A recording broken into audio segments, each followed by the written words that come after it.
My name is June. I'm 72. I live alone now in a house near the road no one uses anymore. The smell, even now, comes back to me in the quietest hours. Not the sharp, acrid scent of smoke, but something deeper, more insidious. The lingering perfume of betrayal, masked by an almost too bright smile. It was the afternoon after the fire, when what remained of our home was still smoldering, a grotesque sculpture of charred timber and ash. I stood numbly, watching the last wisps of smoke curl into the indifferent sky, my life reduced to a pile of sorrow. And then she arrived. My daughter-in-law, Sarah. She approached me, her steps light, almost buoyant across the scorched earth that had been our lawn. Her arms opened, not in the frantic embrace of shared grief I might have expected, but in a delicate, almost hesitant gesture, as if she were afraid to smudge her pristine white blouse. And then she smiled, a smile that stretched too wide, too bright, like a child caught with her hand in the cookie jar, feigning innocence. It wasn't a smile of comfort, nor of sympathy. It was a smile of quiet, almost imperceptible triumph. I remember every detail of that moment with a clarity that still stings.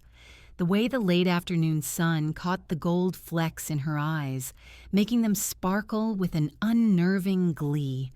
The way her perfectly manicured hand reached out, not to grasp mine in solidarity, but to pat my arm, a fleeting, almost dismissive touch.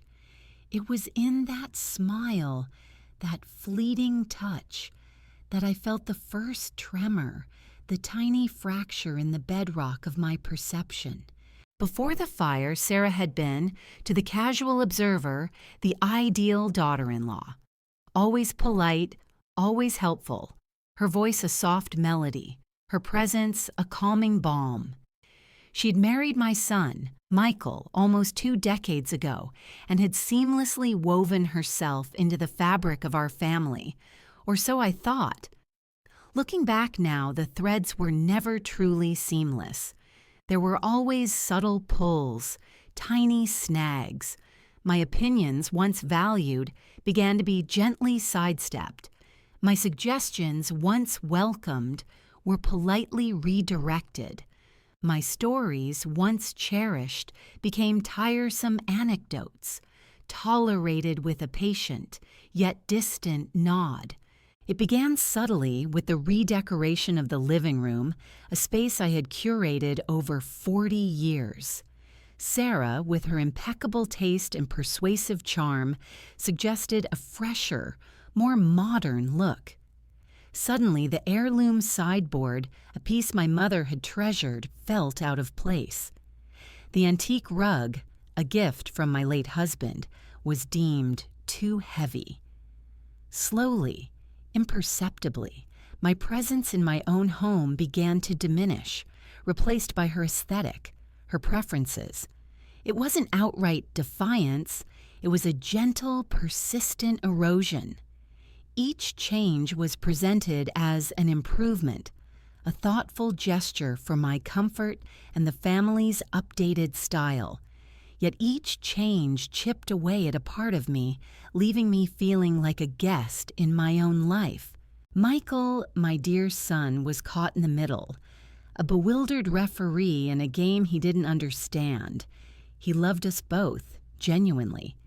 But Sarah had a way of presenting her desires as universal needs and her quiet manipulations as reasoned solutions.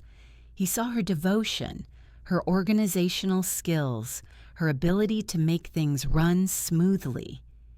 He didn't see the silent disappearance of my favorite teacups, replaced by sleek, minimalist mugs, or the way my recipes, once a family staple, were gradually supplanted by her lighter, more contemporary dishes.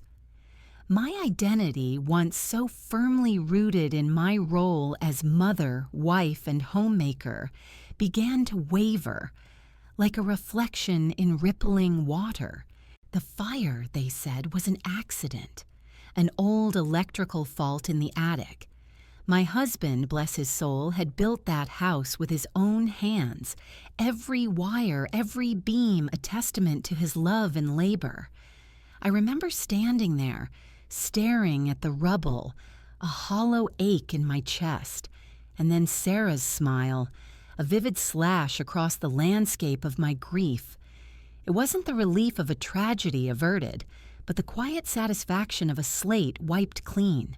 A new beginning, perhaps, for her, a fresh canvas, free of my history, my memories, my very essence that was woven into the walls of that house. In that moment, a cold, clear realization settled within me. This wasn't just a house burning down. This was an ending she had quietly, perhaps even unconsciously desired. And her smile, so out of place, so jarringly bright, was the final, undeniable signal. The fracture was complete. I saw with chilling clarity the careful, almost invisible hand that had been slowly, patiently erasing me. My house was gone, and with it, a part of my past. But what truly burned was the last ember of my trust. If this story echoes something buried in you, a quiet like or subscribe helps keep these voices from fading. After the fire, the silence settled in, thick and suffocating, much like the ash that coated everything I once held dear. It wasn't the absence of noise that was so deafening. It was the absence of my own voice, my own presence in the new narrative that began to unfold. Michael, bless his heart, tried to make sense of things. He spoke of rebuilding, of starting fresh. His words a well-meaning but ultimately futile attempt to plaster over a gaping wound with polite optimism. Sarah, of course, was the architect of this new beginning. She took charge with a practiced ease, her efficiency a sharp contrast to my stunned inertia. "We need to be practical, June," she'd say, her voice soft but firm, a silk rope tightening around my agency. "There's so much to sort out. Michael and I will handle it." And they did. They handled everything. The insurance claims, the meetings with contractors, the temporary rental. I was a bystander, a ghost hovering at the periphery of my own tragedy. My opinions were listened to with a patient, indulgent smile, then gently dismissed. "That's a lovely idea, June, but we've decided to go with something a bit more modern." Or, "We truly appreciate your input, but this new design is much more efficient." Each phrase, seemingly innocuous, chipped away at my dignity, leaving me feeling increasingly irrelevant. The grief of fading from your own family is a peculiar kind of torment. It's not a sudden, violent severing, but a slow, insidious erosion. It's watching the conversations flow around you, not including you. It's seeing decisions made that directly impact your life without your consultation. It's the subtle shift in gaze, from engaging eye contact to a polite glance that slides past you, as if you're merely part of the background furniture. I became the quiet observer, the venerable elder who was to be cared for, but not truly heard. I moved into a small apartment Sarah found for me, just a few miles from their temporary house. It was clean, functional, and utterly devoid of anything that felt like me. My few salvaged possessions, a box of old photographs, my grandmother's locket, a worn copy of my favorite poetry book, seemed lost in its sterile efficiency. Sarah visited often, bringing casseroles and a cheerful demeanor. She'd sit across from me, her phone often vibrating with texts about the rebuilding process, about Michael's schedule, about their plans. She'd talk about our family, but the pronoun felt exclusive. not inclusive. It was our family, as in her family, her life with Michael, into which I was, at best, an honored guest. I remember one afternoon she was showing me blueprints for the new house. We thought a more open-plan living area would be wonderful, she'd said, tracing lines with her finger, and a larger kitchen, of course, for entertaining. She paused, then added, "We won't be able to replicate your old study, June. Michael needs that space for his office now." My study. The room where my husband and I had spent countless evenings reading, discussing, simply being. The room that held decades of memories, the scent of old books and quiet companionship. It was being erased, not with malice, but with a polite, practical efficiency that felt colder than any anger. The silence grew, not just around me, but within me. I found myself speaking less, offering fewer opinions. Why bother when they would simply float unheard, like dandelion seeds on a summer breeze? The effort of asserting myself felt too heavy, too exhausting. I began to inhabit the role they had unconsciously cast for me, the quiet, gentle old woman who wouldn't make a fuss. It was a comfortable cage, padded with politeness and veiled condescension. My world, once vibrant with the rhythms of family life, shrank to the four walls of my small apartment. I spent hours staring out the window, watching the seasons change, feeling like a forgotten photograph tucked away in an old album. I saw Michael less and less. He was always busy, always working, always caught in the whirlwind of Sarah's meticulously organized life. When he did visit, he'd be tired, distracted. He'd hug me, ask if I needed anything, and then his eyes would drift to his watch. He loved me. I knew he did. But he was caught in her current, pulled along by her quiet, unwavering will. The most painful part was the realization that I had contributed to my own erasure. I had allowed the small concessions to become larger ones. I had accepted the polite dismissals, the subtle rejections. I had silenced myself, believing that preserving harmony was paramount. But harmony, I now understood, was not a two-way street when one person was constantly surrendering. Sarah hadn't broken me with a grand gesture. She'd worn me down with 1,000 tiny cuts, each one delivered with a smile. And in that profound silence, a different kind of voice began to stir within me. Not a voice of anger, not yet, but a quiet, simmering resolve. The silence had been a burden, a shroud, but it was also becoming a crucible, hardening something within me that had long been soft and yielding. They thought they had erased me, but in the quiet, the memories were crystallizing, and a different kind of strength was taking root. The woman they had pushed aside was not gone. She was simply listening and learning. The cost of that silence, of that slow, quiet erasure, was not merely measured in lost rooms or unheard words. It was etched deeply into the very core of who I was. I lost my sense of self, that undeniable feeling of being a unique, valuable individual.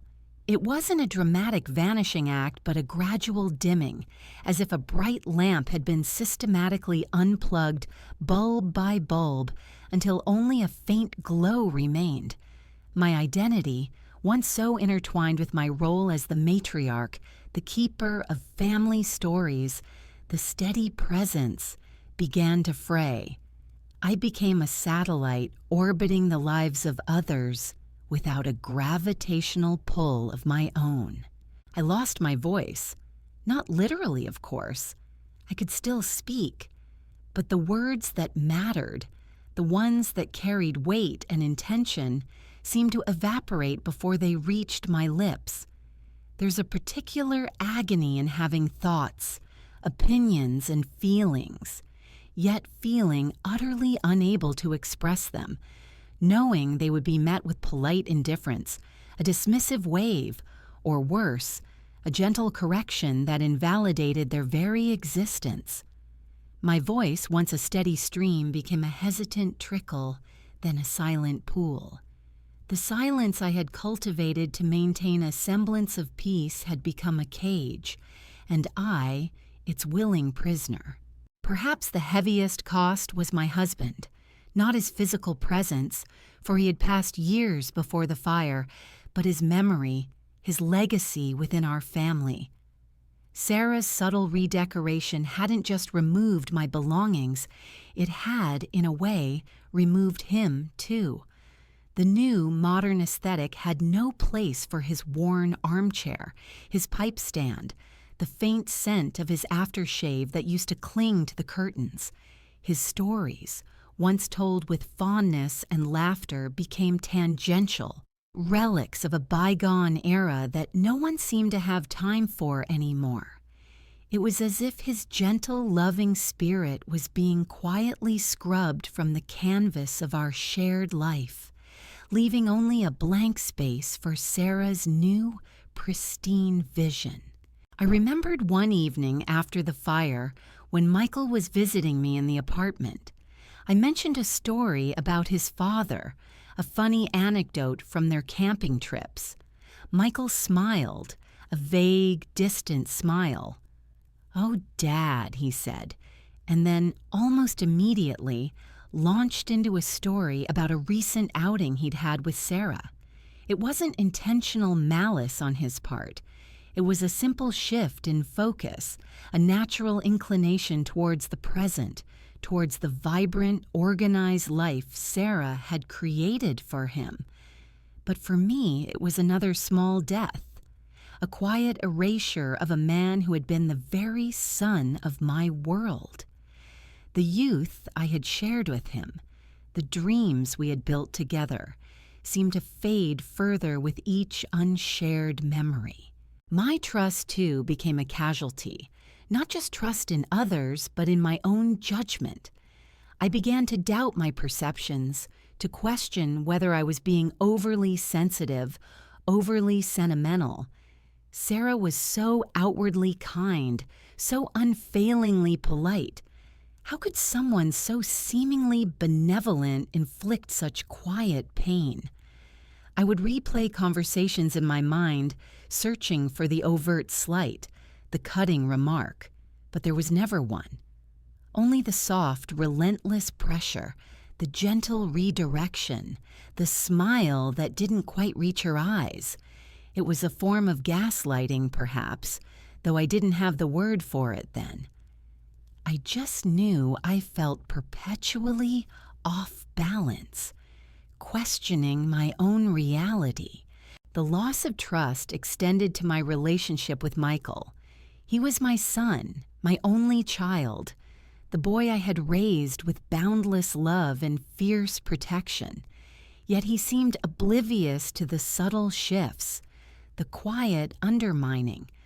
Or perhaps he wasn't oblivious, but simply unwilling to see it, unwilling to disrupt the carefully constructed peace Sarah maintained.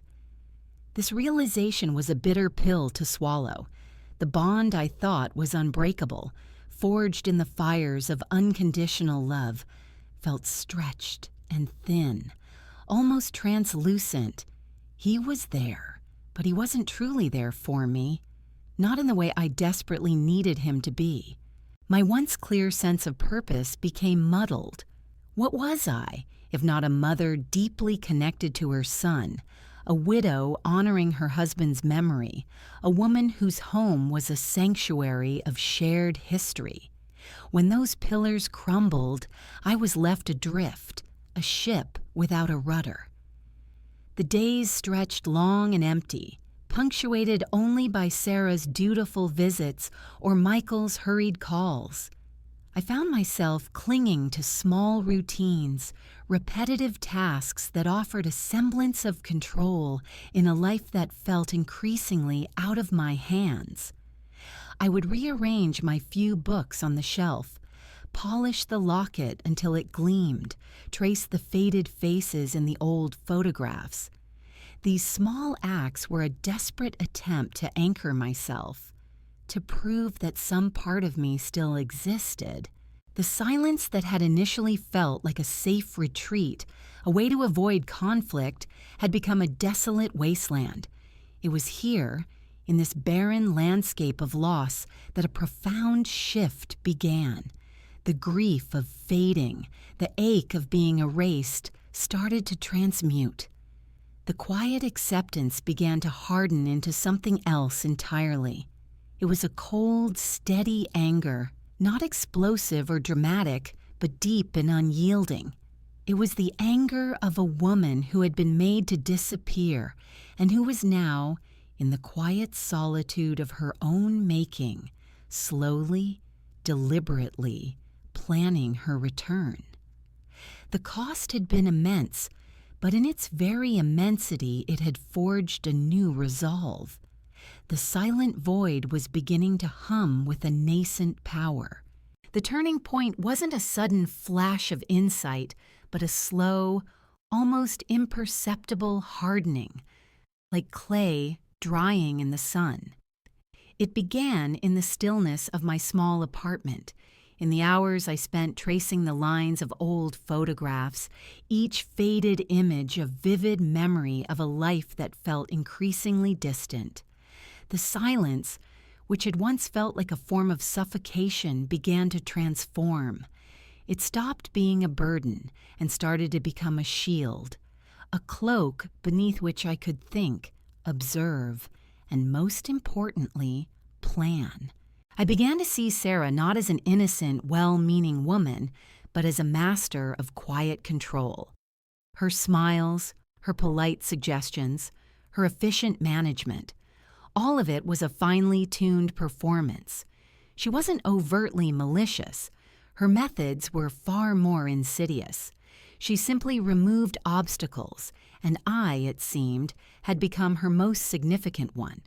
The fire, whether truly accidental or not, had simply cleared the path. Her overly wide smile, that vivid slash of triumph on her face that day, was the final piece of the puzzle. It unlocked something dormant within me. The quiet grief I had carried for so long began to transmute into a cold, steady resolve. I wasn't an old woman fading into obscurity. I was a woman who had been systematically erased, and I would not allow it to stand. The silence, which had been her weapon against me, would now become mine. They had taught me the art of the imperceptible shift, the gentle displacement. Now I would wield it with a precision she could never imagine. My days took on a new rhythm. I still appeared to be the quiet, gentle June, spending my time reading, pottering around my small apartment. But beneath the surface, a meticulous analysis was underway. I listened more intently when Sarah spoke. Not to her words, but to the nuances, the underlying intentions. I observed Michael's reactions, his subtle cues of discomfort or resignation.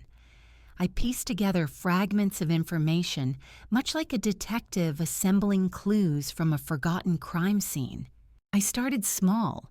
Sarah had taken control of all our old family documents, claiming it was for safekeeping after the fire.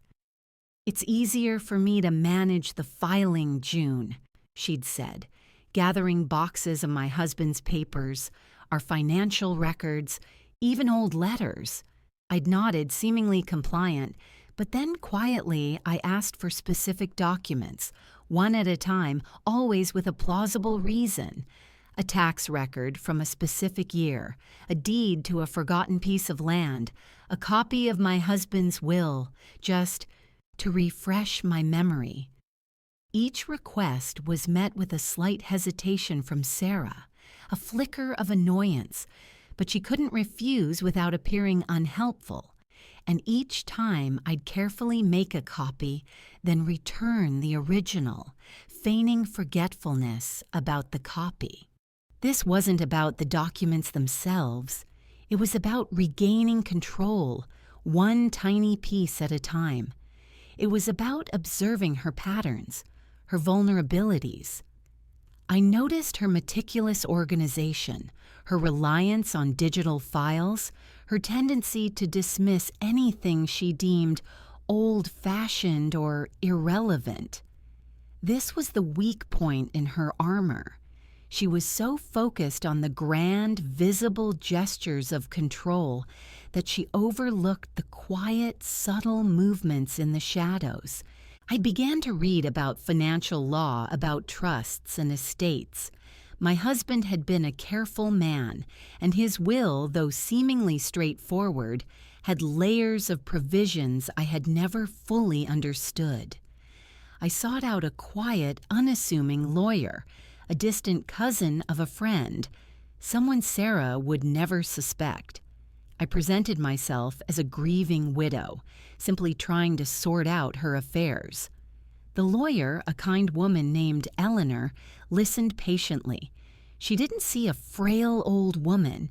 She saw a mind that was beginning to sharpen. A woman with questions that cut deeper than simple curiosity. "Your husband was very thorough, June," Eleanor commented one afternoon, reviewing a clause about a particular investment portfolio. "He made sure you would be well provided for, even if the primary assets were complicated." Complicated. A deliberate choice of words. It was then I understood.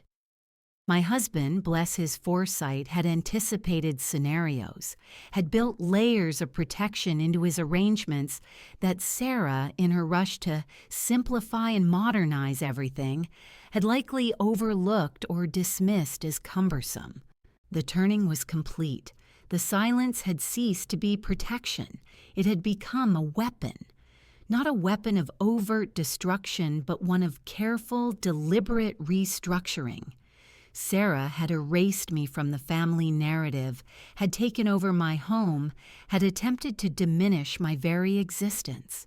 But she had underestimated the quiet power of memory, the resilience of a spirit that had been pushed to its absolute limit. I was no longer a victim. I was a strategist. The quiet reclaiming had begun, and the ground beneath her perfectly manicured feet was about to shift, imperceptibly at first, then irrevocably. The revenge, when it finally arrived, was not loud. It was not public. There were no raised voices, no dramatic confrontations. Instead, it was surgical, precise, and utterly silent. Sarah, in her meticulous efficiency, had left a vulnerability she never suspected. Her absolute certainty that she held all the cards, that the past was a burnout ruin, and that I was merely a benign, easily managed elderly woman. She believed she had authored the final chapter. I simply rearranged the paragraphs. My first act was to quietly consolidate the scattered pieces of my husband's estate that Sarah had dismissed as insignificant or too complicated to bother with. These were smaller investments, a few obscure land holdings, and some long-forgotten intellectual property rights from his early engineering work. Individually, they seemed minor. Collectively, especially with decades of untouched interest and royalties, they amounted to a substantial sum. Sarah, focused on the larger, more visible assets like the insurance payout for the house, had overlooked these deeper currents. She had streamlined, she had modernized, and in doing so, she had swept aside what she considered clutter, never realizing that the clutter held dormant power. Eleanor, my lawyer, was instrumental here. her quiet competence a perfect counterpoint to Sarah's flashy control.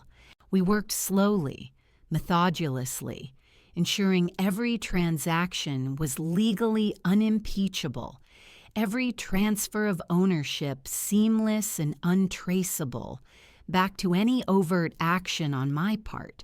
My second and perhaps most potent act involved the family trust.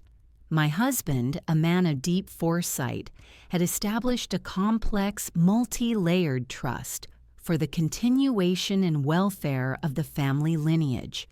Sarah, in her zeal to simplify and manage everything, had convinced Michael that a single, centralized trust, controlled by her as the primary administrator, would be far more efficient after the fire. She presented it as a way to consolidate assets for the new house, for Michael's future, for our future. Michael, trusting her judgment implicitly, had agreed. What Sarah hadn't bothered to fully understand, or perhaps simply dismissed as archaic legalese, were the specific clauses pertaining to the original family home, the one that had burned down. Buried deep within the trust documents were provisions that dictated how certain assets tied to that specific property were to be managed, and crucially, who would benefit should the primary residence be permanently lost or significantly altered beyond recognition. My husband had foreseen many things, including the possibility of his beloved home suffering a catastrophic event. Working with Eleanor, we initiated a quiet legal process. It wasn't a challenge to Sarah's administration of the main trust, which would have been loud and public. Instead, it was a subtle invocation of a dormant clause, a redirection of a specific, substantial portion of funds and assets from the main trust into a separate, previously obscure subtrust, established solely for the restoration or equitable replacement of the ancestral home and the lineage's continuity in it. Since the original home was permanently lost, and I was the direct, living link to that ancestral home and lineage, being my husband's direct heir and the mother of his only son, the trust stipulated that I became the sole beneficiary and steward of these specific funds. The sum was staggering. It wasn't just enough to rebuild the house. It was enough to buy several houses, to invest significantly, to live in comfort for the rest of my days, and to establish a legacy completely independent of Sarah's control. The money would flow directly to me, not through Michael, not through Sarah's carefully managed accounts. It was my husband's quiet, final act of protection, and I was merely fulfilling his wishes. I waited until the new house, Sarah and Michael's pristine, modern creation, was nearing completion. They were pouring their last savings into the landscaping, already planning their housewarming party, brimming with pride and anticipation. Then Eleanor dispatched the notices, not to them directly, but to the trust administrators, to the relevant financial institutions. The legal process was complex, meticulously documented, and utterly undeniable. Sarah received the official notification through her lawyer. It wasn't a demand or an accusation. It was a simple statement of legal fact. A significant portion of the family trust, allocated for a specific purpose tied to the ancestral home, had been legally redirected to its designated beneficiary, me. The funds would be transferred quietly and efficiently over the next few weeks. She couldn't fight it. The legal groundwork was too solid, too deeply rooted in my husband's original, unamended wishes. She'd been too busy reorganizing the surface to notice the powerful currents beneath. She didn't scream. she didn't destroy. But I imagine the moment she understood, truly understood, the surgical precision of it all. The ground beneath her had shifted. The wealth she thought she controlled, the comfortable future she had so carefully authored for herself and Michael, had just been significantly diminished, siffled away by a clause she'd dismissed, by a woman she'd underestimated. It wasn't bankruptcy, but it was a substantial, undeniable reduction in their financial power, forcing them to reconsider their grand plans, to cut corners on the luxuries they had taken for granted. The silence that followed was palpable, a chilling echo of the silence she had imposed upon me for so long. She thought she had erased me. Instead, I had simply rewritten the ending. The transfer of funds was complete, quiet as a falling leaf. There were no shouts, no accusations, no public scandals. Sarah, I imagine, went through a series of emotions, from disbelief to a cold, burning fury, but she could do nothing.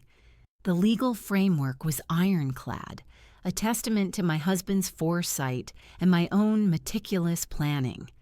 She couldn't publicly accuse me without exposing her own oversight, her dismissive attitude towards the details she deemed irrelevant. The silence she had cultivated around me now trapped her. I heard about the shift in their lives through Michael in his usual hurried phone calls. He spoke of unexpected budget adjustments, of having to scale back on some of the finishing touches for the new house. The grand landscaping plans were simplified, the imported tiles replaced by local ones, the designer kitchen subtly downgraded. It wasn't ruin, not by any means, but it was a quiet, undeniable constriction. The opulent future Sarah had envisioned, the one built on the ashes of my past, was now a little less grand, a little more ordinary. The gilded cage she'd planned for herself had lost some of its shine. I never mentioned the trust, never gloated, never even hinted at my role. When Michael would lament about the costs, I would offer a sympathetic nod, a gentle, "Oh dear." My silence, once a sign of my powerlessness, was now my ultimate strength. It allowed them to draw their own conclusions, to face the quiet reality of their altered circumstances without the satisfying target of my anger. They had to live with the knowledge that something had shifted irrevocably, and they couldn't pinpoint why. The balance had shifted, and I didn't need to say a word. The true release, however, was not in their discomfort, but in my own newfound freedom. The weight I had carried for so long, the grief of being erased, the ache of unheard words, it lifted, slowly, like morning mist. I felt lighter, clearer, more fully myself than I had in decades. The money from the subtrust was mine, completely and utterly. I could choose what to do with it, without consultation, without permission. I didn't rebuild the old house. That wasn't the point. The point was reclaiming my agency, my place in the narrative. Instead, I bought a small, beautiful plot of land near a lake I used to visit with my husband, a quiet, forgotten place. I commissioned a local architect to design a modest, comfortable home, one that was filled with light and air, and most importantly, one that was truly mine. It had a small study, a quiet corner for my books and memories, a space that honored the past without being trapped by it. I placed the wedding album on a small antique table in my new living room, the one I had painstakingly retrieved from the charred remains, a miracle of survival. The cover was singed, some pages water damaged, but the photographs within were mostly intact. All but one. My favorite photograph of Sarah and Michael from their wedding day, a joyous, carefree moment. In that specific print, I had carefully, precisely torn Sarah's half of the photo, leaving only Michael, smiling brightly, standing beside an empty, jagged space. It was a private act, a silent edit. She had tried to erase me, to tear me from the family picture. I simply returned the gesture, not with anger, but with a quiet, artistic finality. My life here, by the lake, is serene. I spend my days reading, gardening, and sometimes just watching the water, letting the quiet wash over me. Michael visits more frequently now. He's calmer, less rushed. He talks about his work, about Sarah, but also, increasingly, about his childhood, about his father. He's starting to see, I think, the quiet strength that was always there, not in the grand gestures, but in the enduring presence. He doesn't ask about the money, and I don't offer details. The subject of the trust, of the unexpected adjustments, is a silent understanding between us, a new, unspoken boundary. Sarah, I hear, is still efficient, still organized, but the sharp edge of her control seems a little duller, her smile perhaps not quite so wide. She knows the ground shifted. She knows that what she thought was hers, irrevocably, was never truly within her grasp. And I, in my quiet home by the lake, feel a profound sense of peace. No one screams, no one points, but the story has been rewritten. And I, the quiet woman they tried to erase, am the one holding the pen.